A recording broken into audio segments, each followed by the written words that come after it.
บายดียามเช้าพี่น้องเลยให้ข่าวไปเฮ็ดปวกกำลังเริ่มออกก็เลยมาเลาะเบิ่งแมวเลย หลายคนก็เฮ็ดปวกกำลังเริ่มออกก็เลยมาแล้วอยู่บ่ได้ก็ได้ก็มีเดี๋ยวมันพ้นมันโผล่แถวนี้เก็บดอกหนึ่งแถวนี้คือบ่พ้นบ่โผล่เลยบ่คือมิดใส่หมอยเนาะบ่เป็นตะพ้นอยู่อ่ะแถวนี้มันสุ่มนะพี่น้องเอ้ยแถวนี้สุ่ม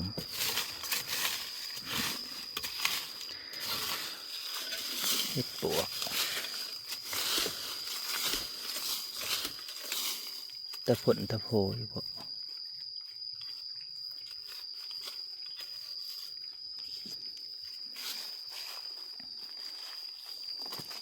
ไปมาสะปูสะปลาเหนี่อยแล้วนี่เห็นแตะหอยคนมาหาก่อนอีกวันนี้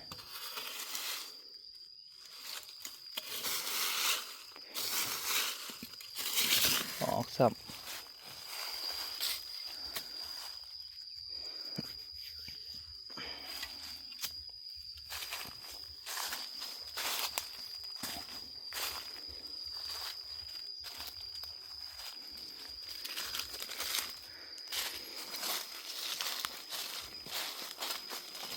เฮ้ยเอามาใหญ่ไปเนาะ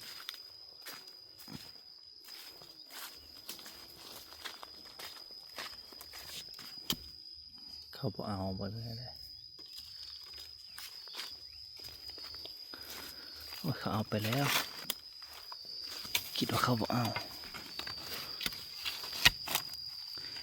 ตัวนี้ลายเลย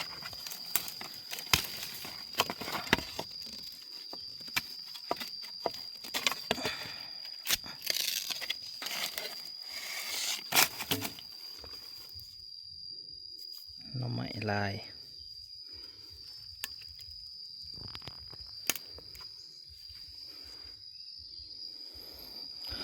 ไปกันต่อไปน้องเอ้ยเราบังดูเห็ดปวกนี่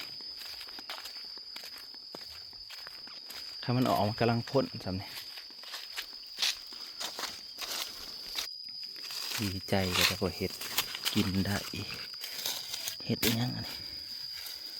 เดี๋ยวไปเห็ดเบื่อเดี๋ยวไปเห็ดปวก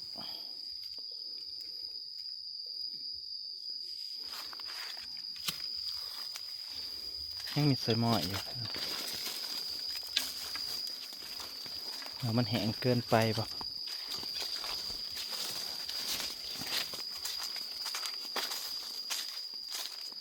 เห็ดปวกออกก็สั่นปะเท่าหยางจนเงาลงมาหวยไปหน่อยเราเบิ่งเห็ดปวก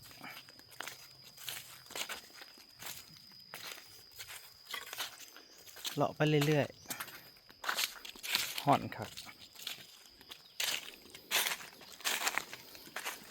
เห็ดละงกหยุดเห็ดปวกกำลังพ่นว่าสั่นไปตามเลาะไปบ่มีกระเมื่อไปหน่อยคนมักหาเห็ดนั่นแหละอยู่บ่ได้กันโหว่าเห็ดออกแต่ว่าปีนี้มันก็บ่คือปีก่อนๆที่ก่อนๆเลยเก็บคักกันเลย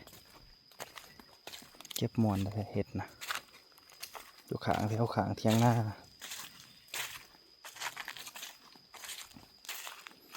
ปีนี้สิเงียบแน่ละปีนี้มันแห้งเนาะเดือนนี้ยันบ่มีฝนอีกแล้วล่ะเดือนนี้เงียบคักเลยหน้ากับโอกาดำยันตายเลยบ่ทันดำกันต้องรอฝนตกซะก่อน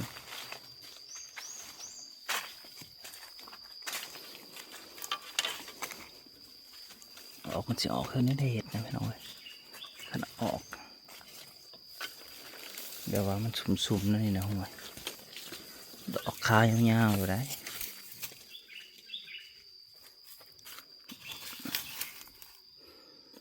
แบบนี้มันสุ่ม ก็ได้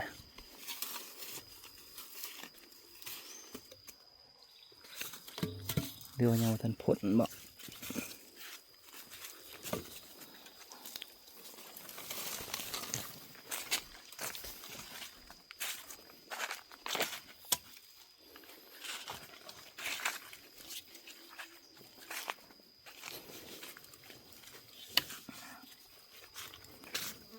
เห็ดอย่างเนาะ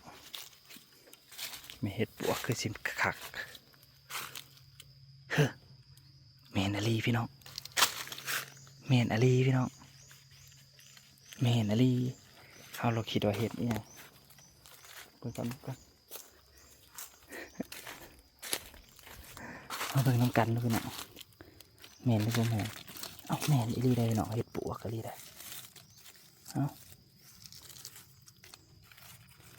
เอาไว้เห็ดพี่เบื่อ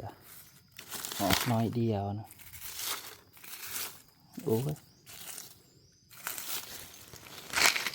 มันก็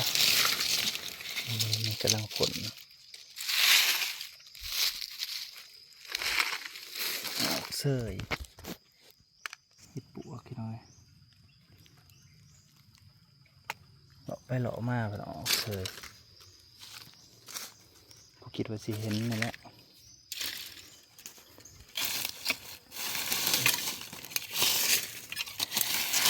ก่อนเจอมันก่อนนี่ดอกหนึ่งขึ้นมาจนอันนั้น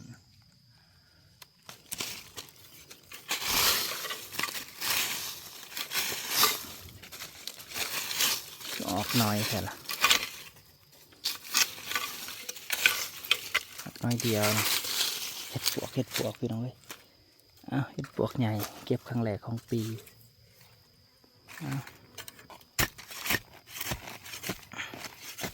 น้อยเดียวนะ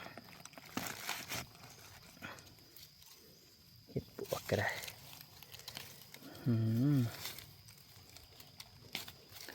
หมานเซยใครก็บริเก็บเนาะบ่คิดว่ามันจะออกนี่แหละเป็นแบบนี้ก็ออกเซยไหม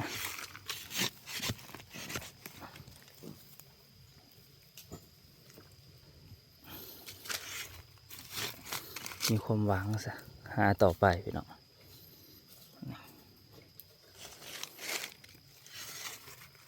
มันต้องออกลายกว่านี้เปิดดอกนี่พี่น้อยกลมใหญ่ใหญ่เลยดอกเนี่ย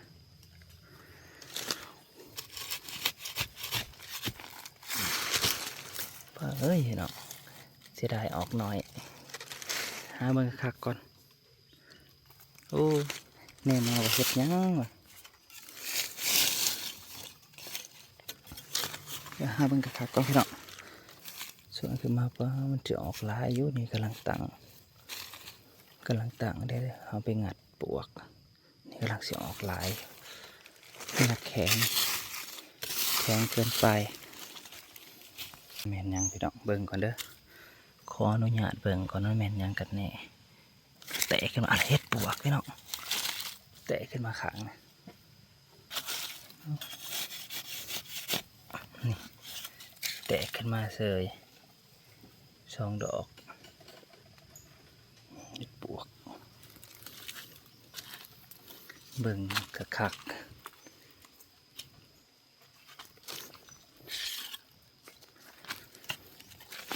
ออกน้อยก็ได้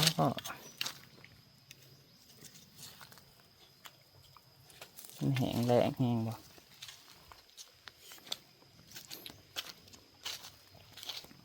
มันอยากออกลายอยู่แต่ว่ามันดินแข็งขึ้นบ่ได้มันได้ซุ่มได้ขึ้นได้เที่ยวนี้ไม่ต้องออกดินมันแข็งนี่อุ้ยแตกสับไปหน่อยนี่อยากขึ้นดูเนี่ย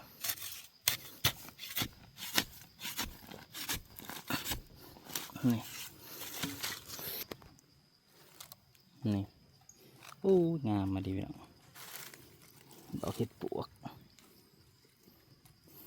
นี่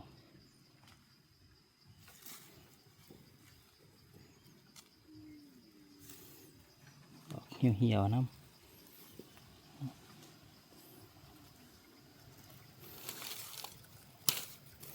เบิดมันหมุนขึ้นบ่ได้ออกหน่อยหนึ่งนี่คอมเมนต์มันสุ่มนะถ้าอย่างว่าเต็มเบิดเลยแถวนี้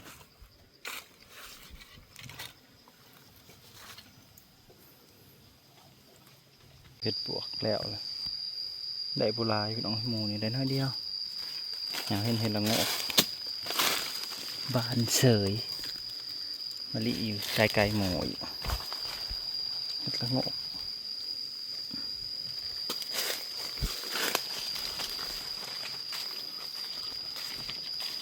หอนจัดไปเลย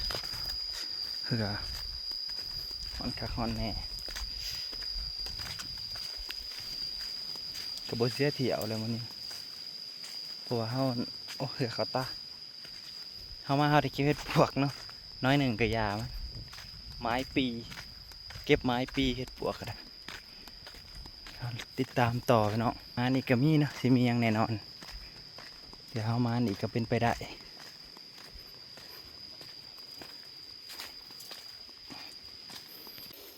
เลาะไปเรื่อยๆพี่น้องป้าเท่าวันนี้เจออีกแล้วมาอีกแล้วพี่น้องเฮ็ดละงูเฮ็ดละงูมาอีกแล้วมาอีกแล้วเฮ็ดละงูเฮ็ดละงูออกประจำเลยนี่ออกกี่แล้วเฮ็ดละงูมาอีกแล้วมาอีกแล้วพี่น้องพี่เขามาเขียนปกมันไว้เขามาปกมันไว้2 ดอกนี่มาอีกแล้วมันเซยขนาดนี้เป็นจังได้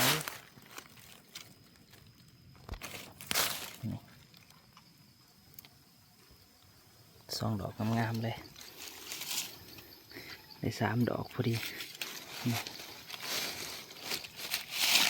ง่ายทวนนี่โอ้โหออกอยู่ตลอดเห็ดตั้งอกแค่นี้เราหาว่าเสื้อมันลายเลยออกตลอด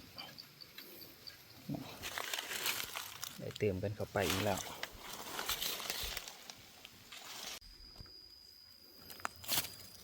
จากนี้ยังไม่ต้องเพิ่มน้ำกันแตกค่อยๆน้อยๆนี่กำลังแตกขึ้นมา2 ดอกนี่มันแห้งมันก็จะไปเกิดที่บางทีซุ่มๆแตกขึ้นมาใหม่ๆเลย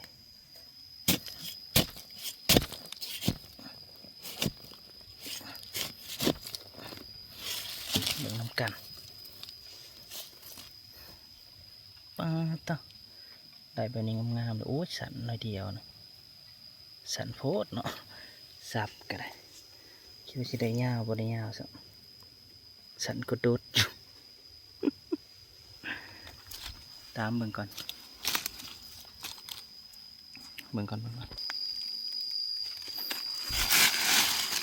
งเกิน